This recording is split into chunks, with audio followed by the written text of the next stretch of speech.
The system of apartheid is the Israeli state's oppression and domination of Palestinians on a daily basis. It's the laws, the policies and the practices that it puts in place and then implements to control Palestinians' daily lives. And then the crimes of apartheid. The crimes of apartheid are those acts, those violations, those patterns of violations that Israel is committing to create and then maintain that system of apartheid.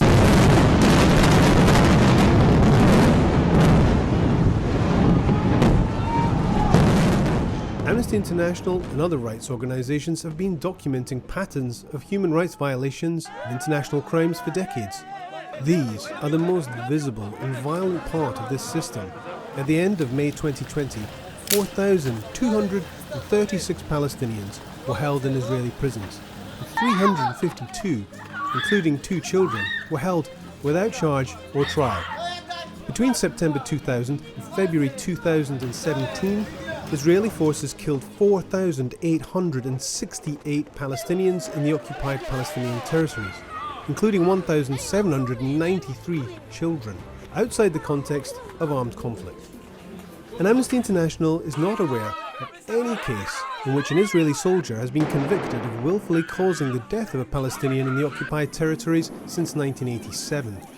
This imbalance of rights, justice and accountability is never more clear than when a Jewish Israeli life appears to have more value than a Palestinian's. Israel's apartheid and its cruel and prolonged strategies deliberately disadvantage Palestinians wherever they live. They cannot claim and enjoy equality with Jewish Israelis. Look, everyone can make a difference. Together, we need to speak out on behalf of Palestinians. We need to speak about the human rights violations that they are suffering. We need to talk about the apartheid, the system of apartheid to which they are subjected. Because by campaigning together, putting pressure on the Israeli state, we can have this system of apartheid dismantled. Join us, join our campaign. Everyone has the power to make a difference.